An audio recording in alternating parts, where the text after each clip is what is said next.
Bismillahirrahmanirrahim. Alhamdulillahirrabbilalamin. Wassalatu wassalamu ala ashrafil anbiya'i wal mursalin wa ala alihi wa sahbihi ajma'in. Baiklah para penonton yang dikasihi Allah sekalian, hari ini kita akan kongsikan satu topik yang menarik, iaitu berkenaan dengan kalamullah di bawah tajuk penamaan Al-Quran siri 2. Berkaitan dengan nama yang masyhur, sebab dan juga maksud tersirat. Baiklah, para penonton yang dikasihi Allah sekalian, kita pergi kepada slide yang pertama, iaitu nama kalamullah. Kalamullah bererti kalam Allah, kata-kata Allah yang juga boleh dikenali sebagai Al-Quran ataupun Al-Kitab. Baiklah, kenapa dinamakan dengan Al-Quran atau dipanggil dengan Al-Kitab? Kerana Al-Quran berasal dari kata dasar qara'a, yakni baca. Jadi Al-Quran bermaksud bacaan, iaitu dibaca dengan lisan. Manakala Al-Kitab pula berasal daripada kata dasar kataba, yakni ditulis. Sesuatu yang ditulis dengan pena. Baiklah, para penonton yang dikasihi Allah sekalian, kita pergi kepada slide yang seterusnya, iaitu maksud yang tersirat nama kalamullah yang masyhur. Poin yang pertama, isyarat Allah akan menjaga Al-Quran. Baiklah, para penonton yang dikasihi Allah sekalian, semua penjagaan Al-Quran dalam bentuk mushaf dan hafazan menjadi bukti yang kukuh bahawa Al-Quran terpelihara daripada segala kesalahan dan kekurangan. Ini bertepatan dengan firman Allah Subhanahu wa taala dalam surah Al-Hijr ayat 9. Inna nahnu nazzalna dzikra wa inna lahu lahafizun. Yang bermaksud, sesungguhnya kamilah yang menurunkan az-zikr, yakni Al-Quran, dan kamilah yang memelihara dan menjaganya. Baiklah, daripada Asy-Syahid Hasan Al-Banna berkata, Al-Quran Al-Karim adalah sebuah perlembagaan yang lengkap merangkumi seluruh hukum Islam.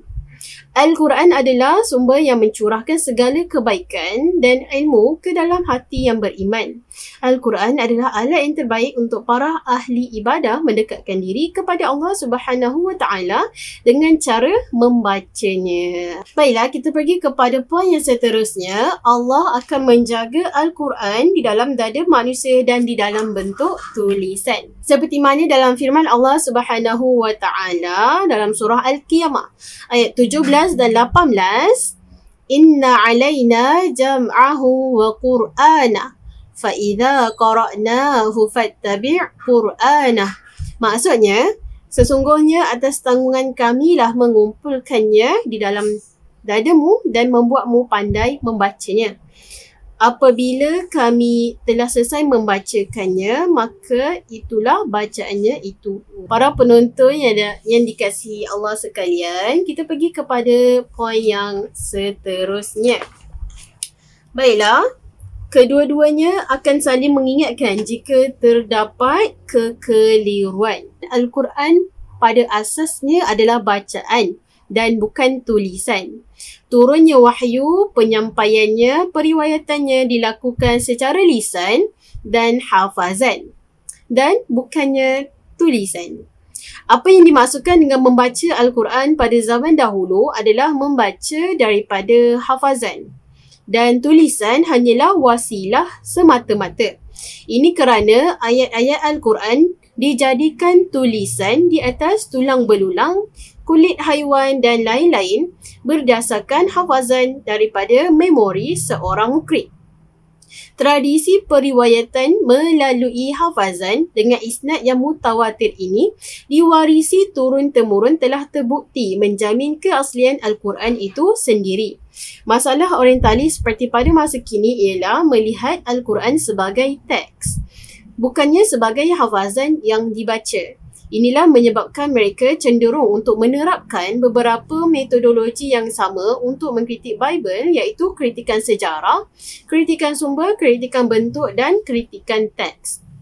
Natijahnya, mereka melihat Al-Quran hanyalah produk sejarah yang merakamkan situasi dan budaya Arab abad ke-7 dan 8 Masihi. Malah seruan orientalis untuk membuat edisi kritis Al-Quran berdasarkan manuskrip-manuskrip yang ada terus diulang-ulang oleh segelintir sarjana Muslim pada hari ini. Baiklah, kita pergi kepada poin yang seterusnya. Menjaga Al-Quran daripada berlaku penyelewengan, pengubahan dan putus rangkaian sanad.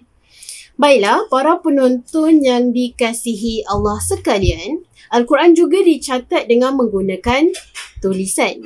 Para sahabat Nabi SAW ada yang menyimpan catatan ayat-ayat Al-Quran ini bagi tujuan rujukan peribadi.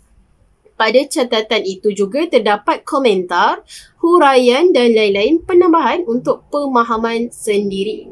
Maka tahap kualitinya pasti sudah berbeza. Oleh itu, Sayyidina Abu Bakar mengambil langkah menubuhkan sebuah kumpulan yang menyimak ayat-ayat Al-Quran yang ada pada sahabat dan disatukan menjadi sebuah suhuf. Suhuf tersebut disimpan oleh Abu Bakar, kemudiannya Umar dan setelah itu Hafsah, sebelum diserahkan kepada Uthman. Pada zaman beliau, ada permintaan sejumlah para sahabat untuk mengumpul semula bentuk bacaan ataupun qiraat yang ada dan diletakkan standard bacaan bagi mengelakkan kekeliruan. Natijahnya, dikeluarkan beberapa buah buku yang mengandungi qiraat yang bersifat mutawatir yang disepakati periwayatannya daripada Nabi SAW. Baiklah, para penonton yang dikasihi Allah sekalian, punca utama kekeliruan para orientalis apabila menganggap Al-Quran itu ada pelbagai ragam bacaan kerana teksnya yang tidak bertitik dan bertanda pada awalnya. Padahal Al-Quran itu dibaca terus daripada hafazan yang diriwayatkan sampai kepada Nabi SAW. Kaedah dalam hal ini adalah tulisan mengikut bacaan yang diriwayatkan Nabi. Ar-rasmu tabi'un liriwayah dan bukan sebaliknya. Baiklah, para penonton yang dikasihi Allah sekalian, sebenarnya Al-Quran melalui proses yang sangat terperinci sebelum diimpunkan sebagai sebuah buku pada zaman Sayyidina Abu Bakar. Pada zaman Nabi SAW, ia masih belum dibukukan lagi. Tetapi selesai ditulis sejak zaman baginda tanpa disatukan lagi dalam bentuk buku, di samping surah-surahnya yang belum tersusun. Menurut Zaid bin Thabit, qubidan Nabi sallallahu alaihi wasallam walam yakunil Qur'anu jumi'a fi syai'. Maksudnya, saat Nabi sallallahu alaihi wasallam wafat, Al-Quran masih belum dihimpun dalam satu bentuk buku. Rujuk Fatih Al-Bari Syarah Sahih Al-Bukhari 9/12. Para penonton yang dikasihi sekalian, saya simpulkan sedikit. Fasa pembukuan Al-Quran yang bermula daripada penyatuan bahagian-bahagian terpisah ayat Al-Quran daripada sumber pertama, kemudian disaring daripada sumber-sumber seluruh Madinah dan disusun pula dalam satu jilid besar yang diistilahkan suhuf. 15 tahun kemudian, ketika Khalifah Uthman mengirim naskah Al-Quran ke wilayah-wilayah umat Islam dalam bentuk yang lebih kemas sebagai sebuah buku, ketika itulah ia dikenali sebagai Mashaf. Wabillahi taufiq wal hidayah. Wassalamualaikum warahmatullahi wabarakatuh.